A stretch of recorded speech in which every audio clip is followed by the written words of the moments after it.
We had the grand statue of unity, Sardar Patel, who's an epitome of the Iron Man, and that's also been one of the pitches of the BJP as far as Gujarat elections goes. And Aman and I are back over here in Kevadia. So Aman, we've been seeing the posters, we've been seeing the comments which have come in from the Prime Minister, Home Minister, and even the UP CM Yogi Adityanath talking about the fact that Gujarat is an example of law and order, how there has been a lot of peace.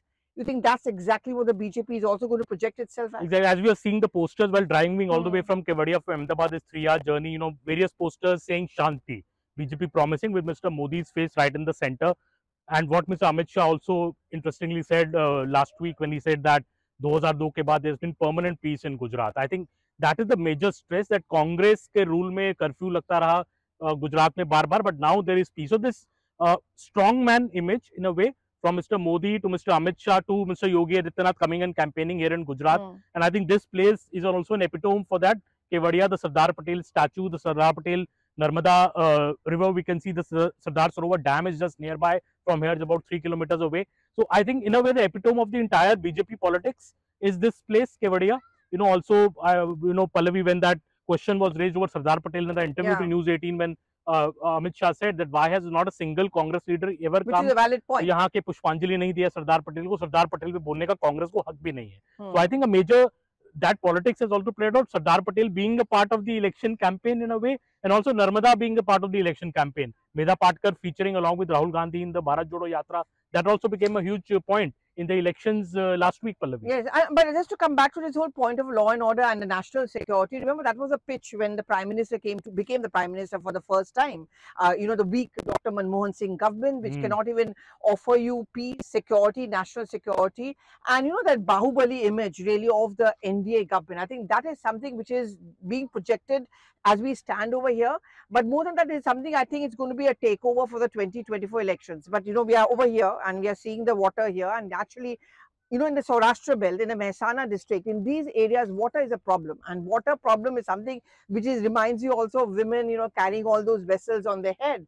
And I think that's what the Prime Minister, where he makes a pitch for women empowerment, makes a point that अब महिलाओं को अपना वक्त इस पे नहीं waste करना पड़ेगा, अपना विकास कर सकते हैं. Two things, that Ujjwala scheme, not having to risk their health, and of course the fact is you don't have to go and fetch water. Now the water comes to you. This is the Narmada district also, the home of the Sardar Sarovar project, which the BJP has accused Medha Patkar and other parties of delaying for over 3 decades. Project that became the lifeline of this region. Water reached every home here, and there was a concerted campaign, what the PM said, to derail the project in various ways, legal ways, through agitation mode. And that is why I think when Medha Patkar entered this election scenario, Pallavi, and when she featured along with Rahul Gandhi in that yatra, BJP came all very strongly against anti-Vikas. Anti-Vikas, that a project which has been delayed by this person, Rahul Gandhi has given space to that person in the Bharat Jodo Yatra. I'm surprised he did that. I mean, Gujarat elections are on, and he came, I think, to campaign here just 2 or 3 days later. And even I think local Congresses are surprised at why that was done. They are not, that this was very something that should not have been done at that place. But besides the politics, I think also the point about when you speak about women empowerment, the woman voter also, Pallavi, has been very, very strongly with the BJP in Gujarat, over the years, be it the issue of, that is a favorite topic of Pallavi. She does a lot of these stories, and she's already done a lot of these stories. Who drove us down? A woman drove us down. It's very nice to see that. Do I have a problem with that auto color being pink? Why this cliched color? But that's different. An electric auto. But a woman driving it down, I think, do you think this is also something which is well thought out by the Prime Minister himself? You show women empowerment and you talk about an Iron Man. Yes, absolutely. I think the whole concept, and that has been the model in Gujarat also by the BJP, the woman empowerment, stressing on it, from giving all these schemes to, as we spoke about, the water reaching the villages. It's a lot of stress. Even the BJP's manifesto for that, for example, which was released recently, speaks a lot about women. So not about these doles like Aam Aadmi Party has promised this allowance for every woman 1,000 rupees.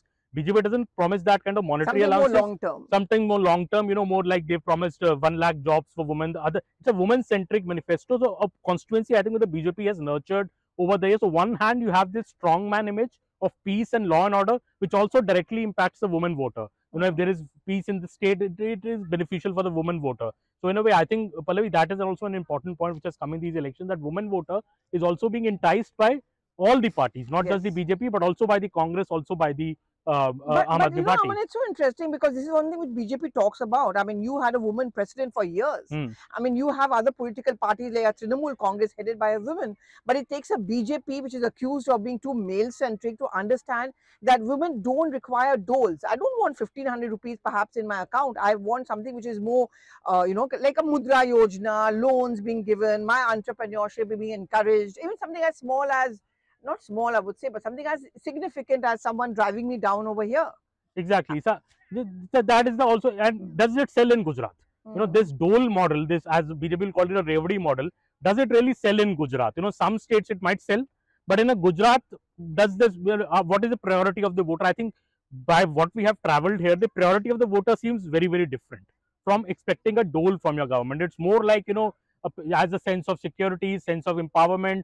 Development is a big issue here, so the BJP's manifesto, if you see, stresses a lot on development and welfare, that kind of a model. I think that in a way registers more with the voter. We here in Kevadia also, we see so many women, Yeah. here so many families have come. It's on a day to day. So also I think that stresses upon the whole fact that how the BJP is trying to hit the right pulse of the people, that this is something that they, and it's a big ask even after 27 years of being in power and certain anti-incumbency being in place. BJP still seems to be the party which is all over the state. The Tina factor. I mean, there's no alternative, they say. I mean, you speak to some of the people here, they'll tell you that. कि Yeah. करें भी तो किसके लिए करें, क्यों करें? Bilkul. Well, Congress, I think, has eroded the gains it did from Yeah. 2017 election. So, AAP is trying to eat into that space. That also, you think, Pallavi, is happening in Gujarat? Yeah, we were talking about this. I went to the Bharuch district, and the large number of minority people there, and they were saying that we don't want to actually vote for the Congress party this time around because they don't do anything for us. So let's look for an alternative, and AAP emerges as an alternative.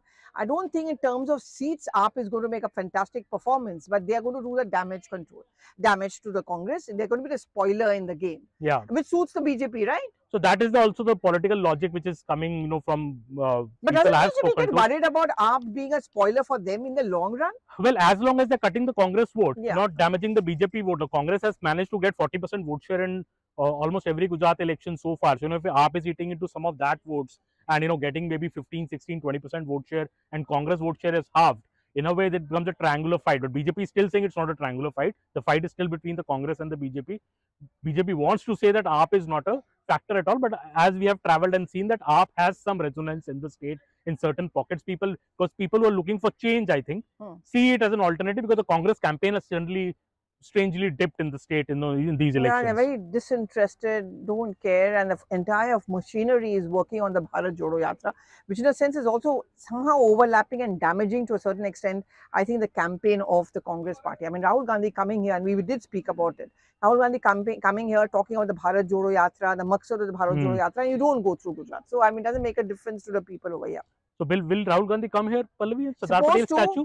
Sardar Patel statue. As the PM's, as Amit Shah's dare has been that it's serious Congress. I mean, none of the local leaders have come. I mean, they should. I mean, it matters. I mean, the Gujarati leaders of the Congress party should have been here.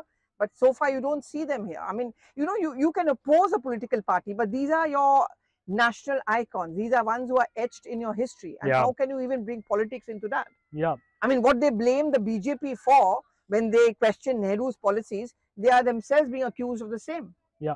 And if a short way, if you drive down from here, is the Sardar Sarovar Dam, which is also, a big political issue in these elections, the way, because BJP has cited that's a big development and how it has happened. So the Narmada River, the Sardar Sarovar project, the Sardar Patel statue here, the Statue of Unity, world's tallest statue, all this is in a way in the center of the Gujarat elections this time. Lot of talk over it, lot of conversation over it, and also Sardar Patel, who claims the legacy of Sardar Patel, Pallavi. Is it the Congress? Is it the BJP? The BJP is rightfully, I think. And Congress says that we've always valued him. So how are they to question our sense of history? Well, in the middle of the elections, I think these kind of things, maybe, I don't know what registers more with the crowd, but we'll be back again, and this is the second episode of Power Circuit from Gujarat elections. We'll have one more Power Circuit episode to go, and in the middle of the elections, all we can say is that, the election seems very interesting. It's an election unlike some other states. Okay, it's not like a UP election. Calmer, it's not hysterical. Yeah, you don't see so many posters and you don't see so much, campaigning on the streets, but you do see a lot of rallies. So PM is going to do almost 30 rallies by the end of the Gujarat election, which is a big number. So you do see a lot of lights, but otherwise the state seems at calm. You know, it is more of People are very calm. Yeah, people are very they calm take and their own time. They're never in a hurry. they're never in a hurry. And we coming from Delhi are a little bit restless. Yeah, we are. So winding up for today, but we'll be back for another edition of Power Circuit. Please keep watching us on YouTube And on give us CNN News your 18. Please, feedback on our social media timelines. Thank you so much for watching. Thank you, Aman. thank you so much.